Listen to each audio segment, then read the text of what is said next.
Vijayanagara channel ವೀಕ್ಷಕರಿಗೆ ನಮಸ್ಕಾರ. ವಿಜಯನಗರ ವಾರ್ತೆಗಳಿಗೆ ಸ್ವಾಗತ. ಮುಖ್ಯಾಂಶಗಳು.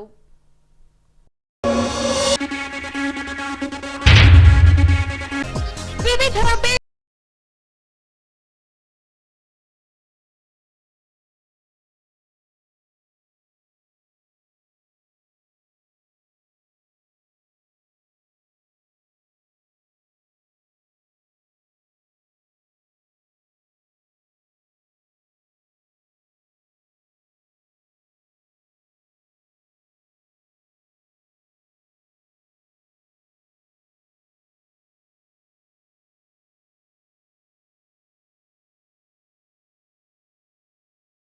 ಮೆರವಣಿಗೆ ನಡೆಸಿದ ಒಂಟೆತ್ತು ಬಂಡಿಯ ಮಾಲೀಕರು. ಈಗ ವಾರ್ತೆಗಳ ವಿವರ. ಅಖಿಲ ಭಾರತ ವಕೀಲರ ಸಂಘ ಹೊಸಪೇಟೆಯ ಘಟಕದಿಂದ ವಿವಿಧ ಬೇಡಿಕೆಗಳ ಈಡೇರಿಕೆಗಾಗಿ ದಿನಾಂಕ 13ರಂದು ಪ್ರತಿಭಟನೆ ಕೈಗೊಂಡಿದ್ದರು. ಅಖಿಲ ಭಾರತ ಬಾರ್ ಪರೀಕ್ಷೆ ರದ್ದುಪಡಿಸುವ ವಿಷಯ ಸೇರಿದಂತೆ 13 ಬೇಡಿಕೆಗಳನ್ನು ಈಡೇರಿಸುವಂತೆ ಕರ್ನಾಟಕ ರಾಜ್ಯ ಸರ್ಕಾರಕ್ಕೆ ಆಗ್ರಹಿಸಲಾಗಿದೆ. ಹೀಗೆ ಈ ಅಂಶಕ್ಕೆ ಸಂಬಂಧಿಸಿದಂತೆ ಸಂಘದ ಕೇಂದ್ರ ಸಮಿತಿಯ ಸೂಚನೆಯ ಮೇರೆಗೆ ಹೊಸಪೇಟೆ ವಕೀಲರ ಸಂಘವು ಹೊಸಪೇಟೆ ನ್ಯಾಯಾಲಯ ಸಂಕೀರ್ಣದಿಂದ ತಾಲೂಕು ಕಚೇರಿಯವರೆಗೆ ಬೇಡಿಕೆಗಳ ಈಡೇರಿಕೆಗೆ ಆಗ್ರಹಿಸಿ ಪ್ರತಿಭಟನಾ ರ್ಯಾಲಿ ನಡೆಸಿದರು. ವಕೀಲರಿಗೆ ಟೋಲ್ ಫ್ರೀ ಆಗಲೇಬೇಕು, ಎಲ್ಲ ವಕೀಲ ಸಂಘಗಳಿಗೆ ಅನುದಾನ ಹೆಚ್ಚಿಕೊಳ್ಳಲೇಬೇಕು, ಎಲ್ಲ ಜಿಲ್ಲಾ ಅವೈಜ್ಞಾನಿಕ ಎಬಿಎ ಪರೀಕ್ಷಾ ಪದ್ಧತಿ ಅವೈಜ್ಞಾನಿಕ ಎಬಿಎ ಅವೈಜ್ಞಾನಿಕ ಎಬಿಎ ಪರೀಕ್ಷಾ ಪದ್ಧತಿ ರದ್ದಾಗಲೇಬೇಕು,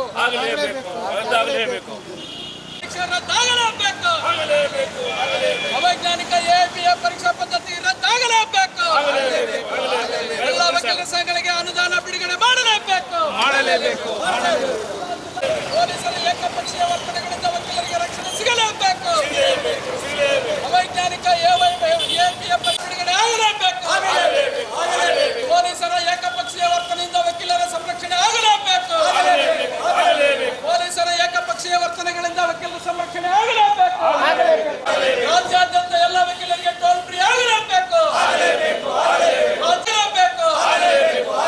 ಜಿಲ್ಲಾ ವಕೀಲರ ಸಂಘಗಳಿಗೆ 10 ಲಕ್ಷ ಅನುದಾನ ಬಿಡುಗಡೆ ಮತ್ತು ವೈದ್ಯಕೀಯ ವಿಮೆ ಸೌಲಭ್ಯ ಕೊಡಲೇಬೇಕು, ಪೊಲೀಸರ ಏಕಪಕ್ಷೀಯ ವರ್ತನೆಗಳಿಂದ ವಕೀಲರಿಗೆ ಸಂರಕ್ಷಣೆ ಆಗಲೇಬೇಕು.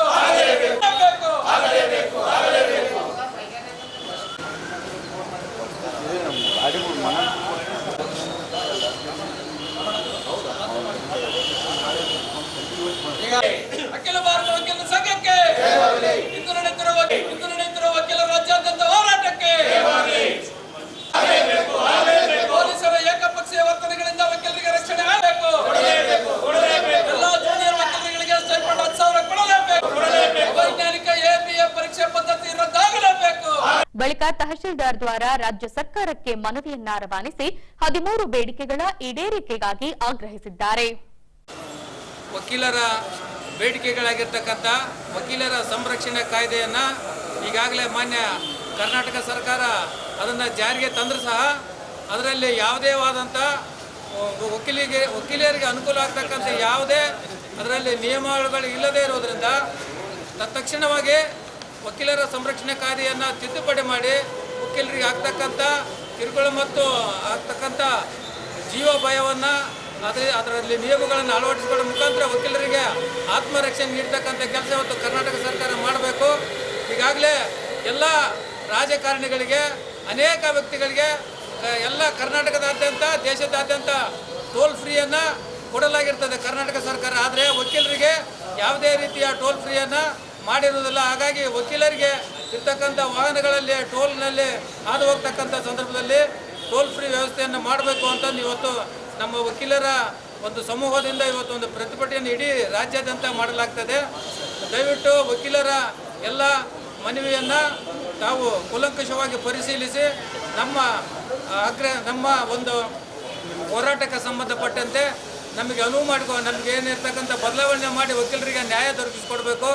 ಮುಂದಿನ ದಿನಗಳಲ್ಲಿ ಏನಾದರೂ ವಕೀಲರ ಬೇಡಿಕೆಗಳನ್ನು ಈ ಸರ್ಕಾರ ಈಡೇರಿಸದೇ ಹೋದರೆ ಮುಂದಿನ ದಿನಗಳಲ್ಲಿ ಇಡೀ ವಕೀಲರ ಸಮೂಹವೇ ರಾಜ್ಯಾದ್ಯಂತ ಉಗ್ರ ಹೋರಾಟವನ್ನು ಮಾಡುತ್ತದೆ ಅಂತ ಈ ಮೂಲಕ ನಮ್ಮೆಲ್ಲರ ಪರವಾಗಿ ನಾನು ಎರಡು ಮಾತುಗಳನ್ನು ಹೇಳ್ತೇನೆ.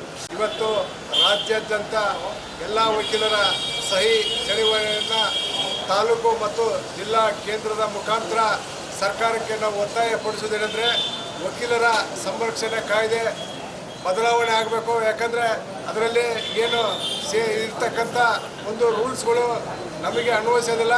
ನಮಗೆ ಅನ್ವಯಿಸಿದ ರೂಲ್ಸನ್ನು ಕೊಡಬೇಕು ಅಂತಂದೇಳಿ ನಮ್ಮ ಒಂದು ಡಿಮ್ಯಾಂಡು. ಇವತ್ತು ಅದರಲ್ಲಿ ಟೂಲ್ ಗೇಟ್ ಫ್ರೀ ಇರಬೇಕು. ಇನ್ನೊಂದು AIB ಎಕ್ಸಾಮು ಅದನ್ನೇನು ಸುಮ್ಮನೆ ಕಾಟಾಚಾರಕ್ಕೆ ನಡೆಸ್ತಾ ಇದ್ದೀರಿ, ಇದನ್ನು ಕೂಡ ರದ್ದು ಮಾಡಬೇಕು.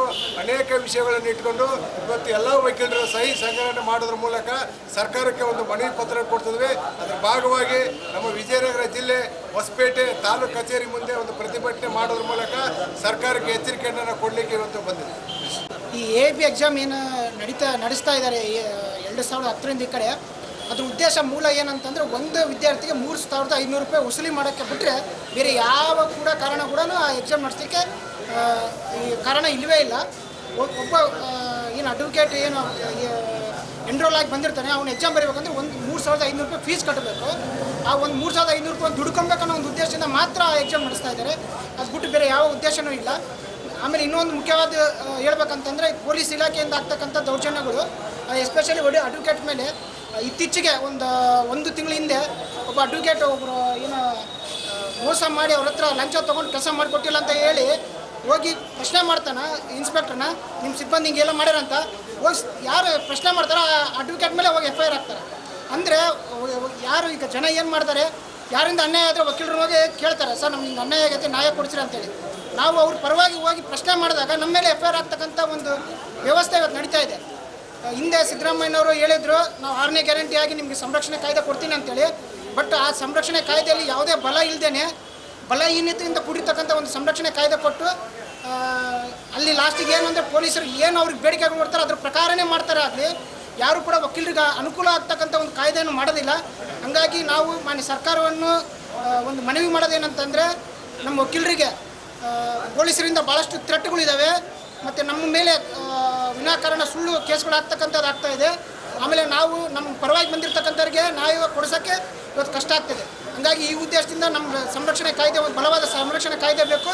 ಮತ್ತು ಈ AIB ಎಕ್ಸಾಮ್ ಏನಿದೆ ಅದು ಯಾವುದೇ ರೀತಿ ಅನುಕೂಲ ಇಲ್ಲ. ಅದರಿಂದ ಏನು ವಿದ್ಯಾರ್ಥಿಗಳು, ಏನು ಬಡ ವಿದ್ಯಾರ್ಥಿಗಳು ಏನು ಎಕ್ಸಾಮ್ ಪಾಸಾಗಿ ಬಂದಿರ್ತಾರೆ ಅವ್ರಿಗೆ 3,500 ರೂಪಾಯಿ ಒಂದು ಎಕ್ಸಾಮಿಗೆ ದುಡ್ಡು ನಷ್ಟ ಬಿಟ್ಟರೆ ಇನ್ನು ಯಾವುದೇ ಒಂದು ಸಕಾರಣ ಇಲ್ಲ. ಹಂಗಾಗಿ ಅವುಗಳ ಜೊತೆಗೆ ಮತ್ತು ಮೂಲಭೂತ ಸೌಕರ್ಯಗಳು, ಇನ್ನಿತರ ಬೇಡಿಕೆಗಳು ನಾವೇನಿಟ್ಟಿದ್ದೀವಿ, ಟೋಲ್ ಫ್ರೀ ಇವೆಲ್ಲವುಗಳನ್ನು ಮಾಡಿಕೊಡ್ಬೇಕಂತೇಳಿ ಮಾನ್ಯ ಸರ್ಕಾರಕ್ಕೆ ನಮ್ಮ ಏನು ಸಂಘಟನೆ ವತಿಯಿಂದ ನಾವು ಮನವಿ ಮಾಡಿಕೊಡ್ತಾ ಇದ್ದೀವಿ. ಧನ್ಯವಾದಗಳು. ಭಾಳ ಮುಖ್ಯವಾಗಿ ನಾವು ಪೊಲೀಸರ ಏಕಪಕ್ಷೀಯ ವರ್ತನೆಗಳಿಂದ ವಕೀಲರಿಗೆ ರಕ್ಷಣೆ ಅಂತ ಕೇಳುವಾಗ, ನಾವು ವಕೀಲರ ಸಂರಕ್ಷಣೆ ಕಾಯ್ದೆ ತರುವಾಗ ಇಟ್ಟಂಥ ಬೇಡಿಕೆ ಏನಂತಂದು ಹೇಳಿದ್ರೆ, ವಕೀಲರ ಮೇಲೆ ಯಾವುದೇ ಕಂಪ್ಲೇಂಟನ್ನು ಬಂದರೆ ಅದು ಕಕ್ಷಿದಾರರು ಮತ್ತು ವಕೀಲರ ಕರ್ತವ್ಯ ನಿಭಾಯಿಸುವಂಥ ಸಂಬಂಧಪಟ್ಟಿರ್ತಕ್ಕಂಥದ್ರಲ್ಲಿ ಆಗಿರ್ತಕ್ಕಂಥ ಕಂಪ್ಲೇಂಟ್ ಹೌದಾ ಅಲ್ಲ ಅನ್ನೋದ್ರ ಬಗ್ಗೆ ಬಾರ್ ಕೌನ್ಸಿಲ್ ಡಿಸೈಡ್ ಮಾಡಬೇಕು. ಬಾರ್ ಕೌನ್ಸಿಲ್ ಡಿಸೈಡ್ ಮಾಡಿ ಇಲ್ಲ ಇದು ವೃತ್ತಿ ಸಂಬಂಧಪಟ್ಟಂಥ ಒಂದು ಕರ್ತವ್ಯ ನಿರ್ವಹಣೆ ಅನ್ನೋದಾದರೆ ಆ ವಿಚಾರದಲ್ಲಿ ವಕೀಲರ ಮೇಲೆ FIR ಮಾಡಬಾರ್ದು. ಇಲ್ಲ ಒಂದು ವೇಳೆ ಅದು ವಕೀಲ ವೃತ್ತಿ ಸಂಬಂಧಪಟ್ಟಿದ್ದಲ್ಲ ಅನ್ನೋದಾಗಿದ್ರೆ ಪೊಲೀಸರು ಆ ಕಂಪ್ಲೇಂಟ್ ಮೇಲೆ ಮುಂದುವರಿಬೇಕು. ಈ ವಿಷಯವನ್ನು ನಾವು ವಕೀಲರ ಸಂರಕ್ಷಣಾ ಕಾಯ್ದೆ ಒಳಗೆ ತರುವಾಗ ಮೊಟ್ಟ ಮೊದಲನೆಯಾಗಿ ಬೇಡಿಕೆಯಾಗಿ ಇಟ್ಟಿದ್ದು ನಾವು.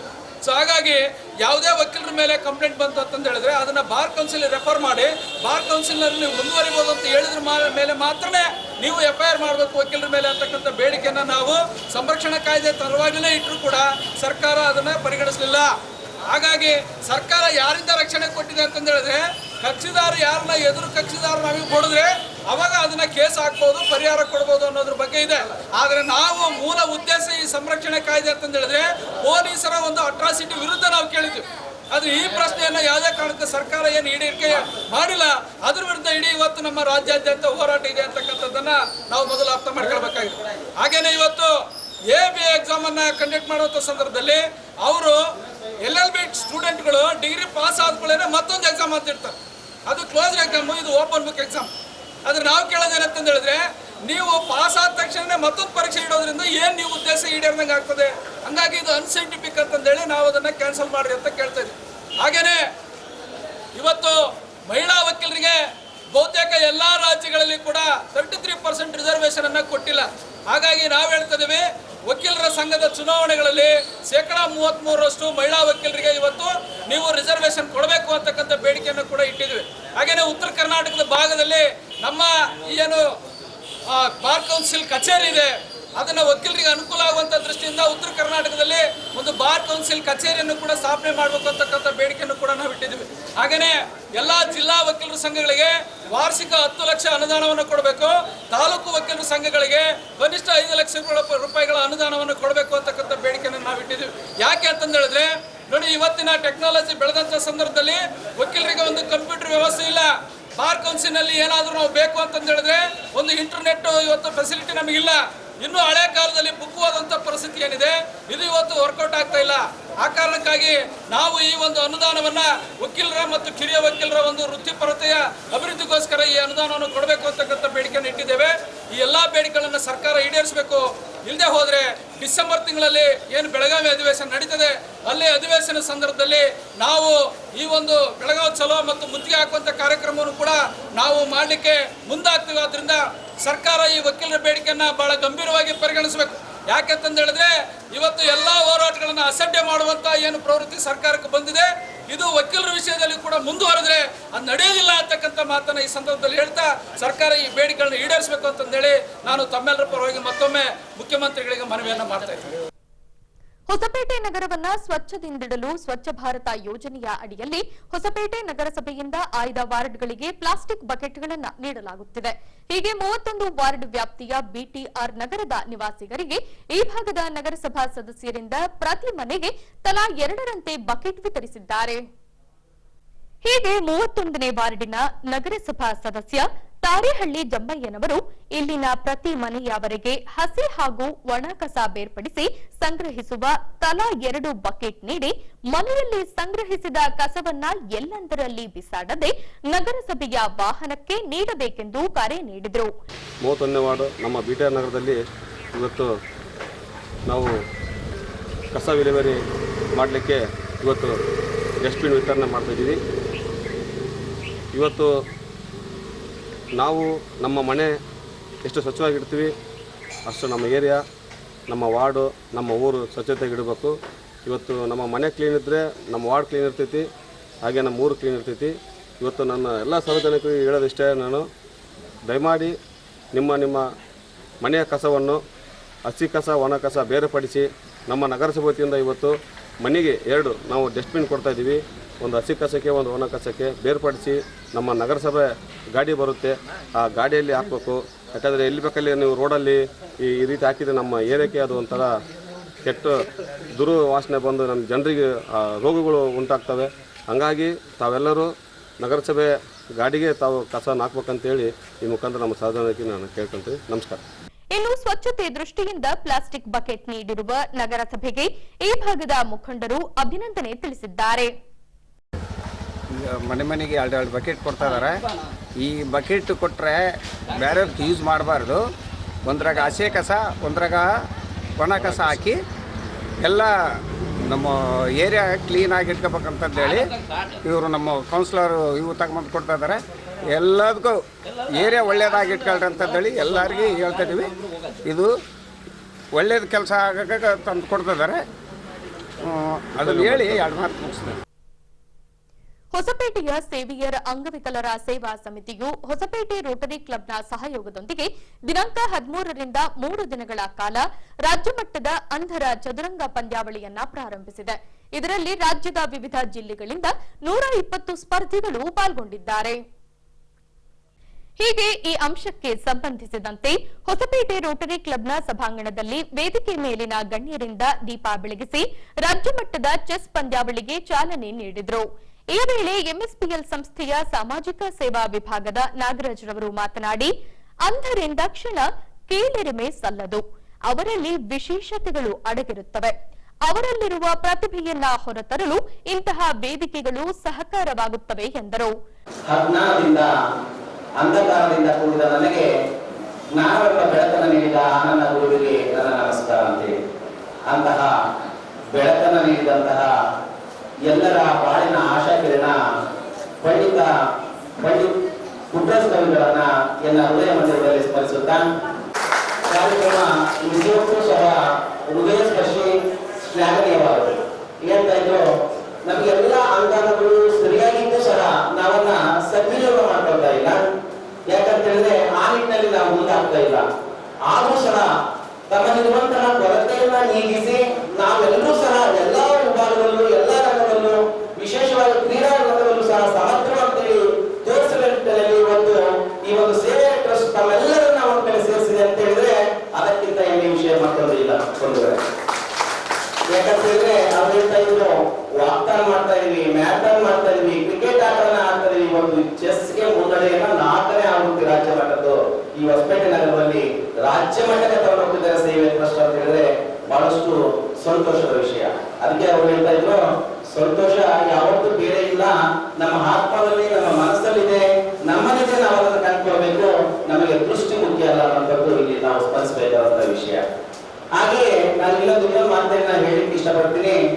ದರ್ಪಣ್ ಇನಾನಿ ಅವರು ತಾವೆಲ್ಲರೂ ಹೆಸರು ಕೇಳಬಹುದು. ಅವರು ಮೂಲತಃ ತನ್ನ 3ನೇ ವಯಸ್ಸಿನಲ್ಲಿ ಅಂಧರಾಗಿದ್ರು. ಅವರು 2023ರ ಏಷ್ಯನ್ ಪ್ಯಾರಾ ಒಲಿಂಪಿಕ್ಸ್ ನಲ್ಲಿ 2 ಚಿನ್ನದ ಪದಕಗಳನ್ನ ಈ ಚೆಸ್ ನಲ್ಲಿ ತಂದಿದ್ದಾರೆ. ನಮ್ಮ ದೇಶದ ಹೆಮ್ಮೆಯನ್ನ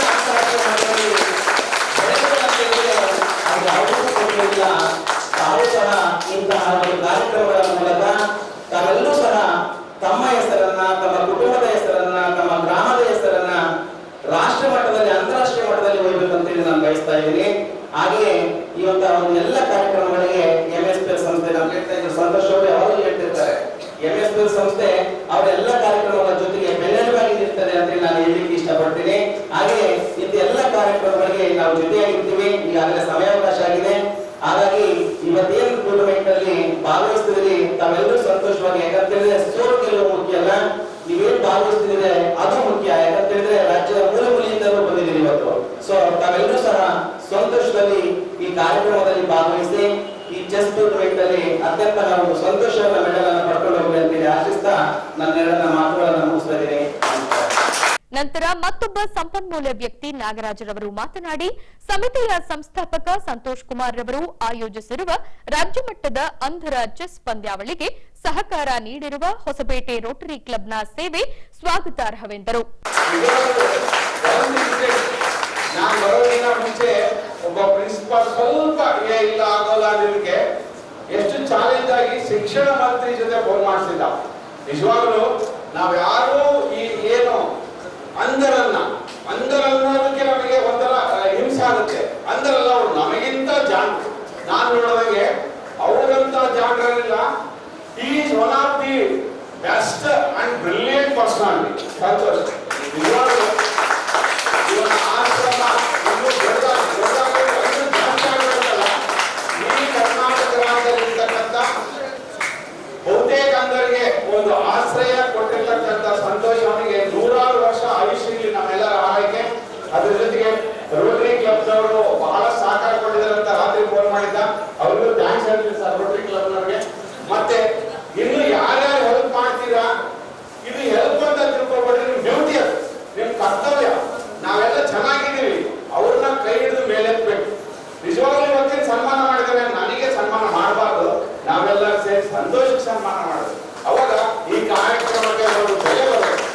ನಾವೇನಾದ್ರೂ ಸ್ವಲ್ಪ ಹೆಲ್ಪ್ ಮಾಡಿದ್ರು ಬಹಳ ಹೆಲ್ಪ್ ಮಾಡಲ್ಲ. ಮತ್ತೊಮ್ಮೆ ತಮ್ಗೆಲ್ಲರಿಗೂ ಧನ್ಯವಾದಗಳು. ಯಾರ್ಯಾರು ಚದುರಂಗದ ಆಟದಲ್ಲಿ ಗೆಲ್ತೀರಿ ಎಲ್ಲರೂ ಗೆಲ್ರಿ, ನಾವೆಲ್ಲರೂ ಗೆದ್ದೀವಂತ ತಿಳ್ಕೊಳ್ರಿ ಅಂತ ಹೇಳ್ತಾ thank you sir, thank you. ಬಳಿಕ ರೋಟರಿ ಕ್ಲಬ್ನ ಅಧ್ಯಕ್ಷ ದೀಪಕ್ ಕುಮಾರ್ ರವರು ಮಾತನಾಡಿ ವಿಕಲಾಂಗರಿಗೆ ರೋಟರಿ ಕ್ಲಬ್ ಸದಾ ಸಹಕಾರ ನೀಡಿಕೊಂಡು ಬರುತ್ತಿದೆ ಎನ್ನುತ್ತಾ ರೋಟರಿ ಕ್ಲಬ್ನಿಂದ ಒದಗಿಸುವ ಆರೋಗ್ಯ ಸೇವೆಗಳನ್ನ ಪಡೆದುಕೊಳ್ಳುವಂತೆ ಈ ವೇಳೆ ಕರೆ ನೀಡಿದರು. ಸ್ಟೇಟ್ ಲೆವೆಲ್ ಚೆಸ್ ಕಾಂಪಿಟೇಷನ್ ಇದು 4ನೇ ಸೀಸನ್ ಹೊಸಪೇಟೆಯಲ್ಲಿ 3ನೇ ಬಾರಿ ನಮ್ಮ ರೋಟರಿಯಲ್ಲಿ ಆಗ್ತಾ ಇದೆ. ಸರಳವಾಗಿ 2019ರಲ್ಲಿ ನಾವು ಮಾಡಿದ್ವಿ. ಅಲ್ಲಿ ಆಲ್ಮೋಸ್ಟ್ 148 ಜನ ಭಾಗವಹಿಸಿದ್ರು. ತದನಂತರ 2021ರಲ್ಲಿ ನಾವು ಮಾಡಿದ್ವಿ, 160 ಜನ ಭಾಗವಹಿಸಿದ್ರು. ಈ ಸಲ ಆಲ್ಮೋಸ್ಟ್ ರಿಜಿಸ್ಟರ್ ಆಗಿರೋದು 180 ಜನ. ಒಂದು ಒಳ್ಳೆಯ ಆಲ್ಮೋಸ್ಟ್ ಎವ್ರಿ ಆರ್ಗನೈಸ್ ಇಯರ್ ನಾವು ಮಾಡ್ತಾ ಇದ್ದೇವೆ. ಆಲ್ಮೋಸ್ಟ್ ಒಂದು 20 ಜನ 40 ಜನ ಜಾಸ್ತಿ ಆಗ್ತಿದ್ದಾರೆ. ಆಕ್ಚುಲಿ ನಮ್ಮ ಎಕ್ಸ್ಪೆಕ್ಟೇಷನ್ ಒಂದು 200 ಜನ ಇತ್ತು. ಬಟ್ ಆರ್ಮಿ ಎಕ್ಸಾಮ್ಸ್ ಇರೋದ್ರಿಂದ ಏನೋ ಕಡಿಮೆ ಆಯ್ತಂತ ಸಂತೋಷವನ್ನು ಹೇಳಿದ್ರು. ಹಾಗಾಗಿ ಮತ್ತೆ ರೋಟರಿ ಬಗ್ಗೆ ಹೇಳ್ಬೇಕಂದ್ರೆ ನಾವು ಸುಮಾರು ಸೇವೆ ಮಾಡ್ತಿದ್ದೇವೆ. ನಮ್ಮ ಸಂಸ್ಥೆ ಆಲ್ಮೋಸ್ಟ್ ರೋಟರಿ ಇಂಟರ್ನ್ಯಾಷನಲ್ ಬಿಟ್ಟು 120 ವರ್ಷ ಹಳೆಯದು. 1905ರಲ್ಲಿ ಚಿಕಾಗೋದಲ್ಲಿ ಪಾಲ್ ಹ್ಯಾರಿಸ್ ಅಂತ ಹೇಳಿ ಇದನ್ನ ಸ್ಥಾಪನೆ ಮಾಡಿದ್ದು, ಅವರ 4 ಜನ ಗೆಳೆಯರ ಜೊತೆಗೆ. ಆಲ್ಮೋಸ್ಟ್ 200 ಕಂಟ್ರೀಸ್ ಅಂದರೆ ಸುಮಾರು ನಾನಾ ಕಂಟ್ರೀಸ್ ಅಲ್ಲಿ 1.2 ಮಿಲಿಯನ್ ಮೆಂಬರ್ಸ್ ಪ್ರತಿ ದೇಶದಲ್ಲಿದ್ದಾರೆ ಆಲ್ಮೋಸ್ಟ್ ವರ್ಲ್ಡ್ ಅಲ್ಲಿ. ನಮ್ಮ ಹಾಸ್ಪಿಟಲ್ ಹೇಳಬೇಕಂದ್ರೆ ನಾವು 66 ವರ್ಷ ಹಳೆಯದು ನಮ್ದು ರೋಟರಿ ಸಂಸ್ಥೆ. ನಾನು 66ನೇ ಪ್ರೆಸಿಡೆಂಟ್ ಆಗಿ ಇಲ್ಲಿ ಕೆಲಸ ಮಾಡ್ತಿದ್ದೇನೆ 24 ವಲಯದಲ್ಲಿ.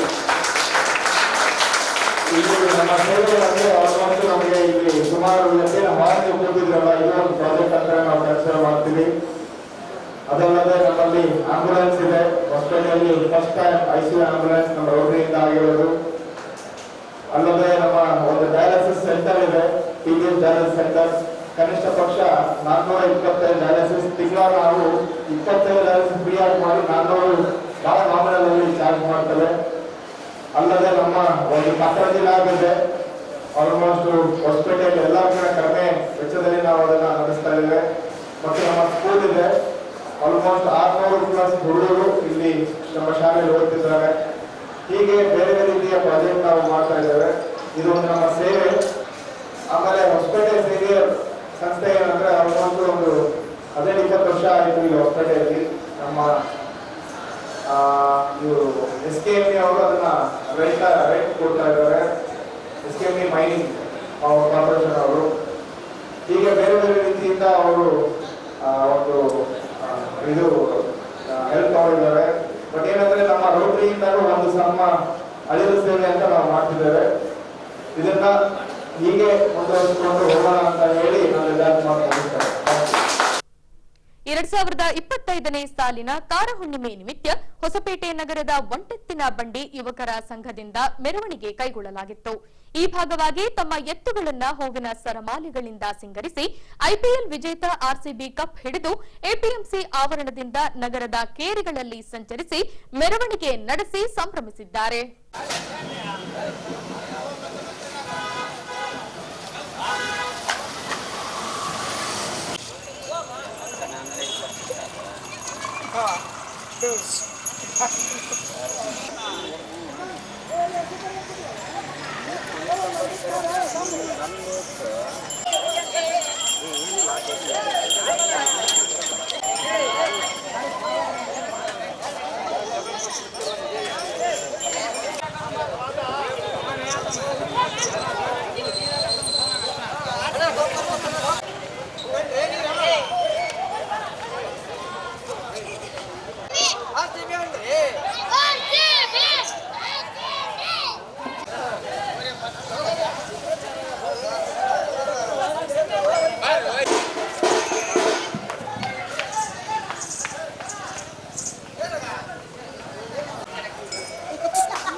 Mana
ಈಗ ಪೊಲೀಸ್ ಪ್ರಕಟಣೆ.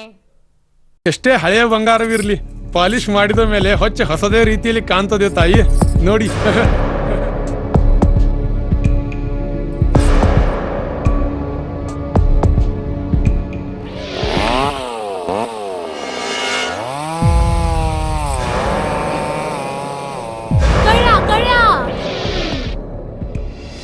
ತಾಯಿ, ನಿಮ್ ಮೈ ಮೇಲೆ ಅದೋ ಹೊಲಸು ಬಿದ್ದಿದೆ.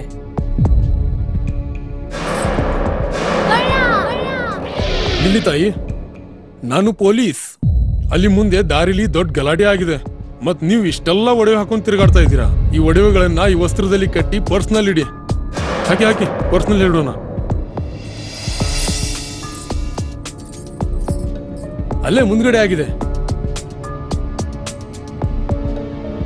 ಇದು ತಗೊಳ್ಳಿ ತಾಯಿ, ನಾನು ಬರ್ತೀನಿ. ಈ ಕಡೆಯಿಂದ ಹೋಗಿ.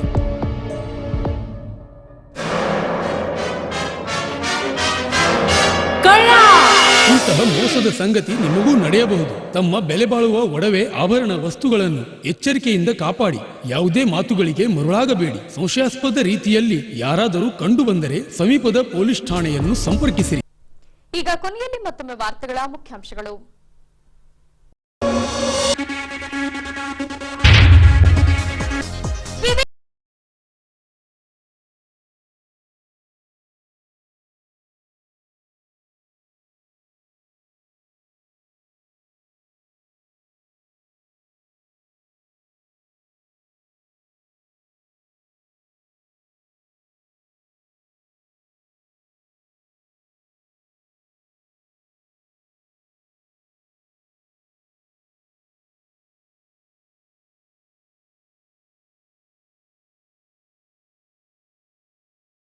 ಮೆರವಣಿಗೆ ಐಪಿಎಲ್ ಕಪ್ ಹಿಡಿದು ಮೆರವಣಿಗೆ ನಡೆಸಿದ ಒಂಟೆತ್ತು ಮಂಡಿಯ ಮಾಲೀಕರು. ಇಲ್ಲಿಗೆ ವಾರ್ತಾ ಪ್ರಸಾರ ಮುಕ್ತಾಯವಾಯಿತು. ದೈನಂದಿನ ಆಗುಹೋಗುಗಳ ಮಾಹಿತಿಗಾಗಿ ವೀಕ್ಷಿಸಿ ವಿಜಯನಗರ ಸುದ್ದಿವಾಹಿನಿ. ನಾನು ತೇಜಸ್ವಿನಿ ಪಿ ಪಾಟೀಲ್. ನಮಸ್ಕಾರ.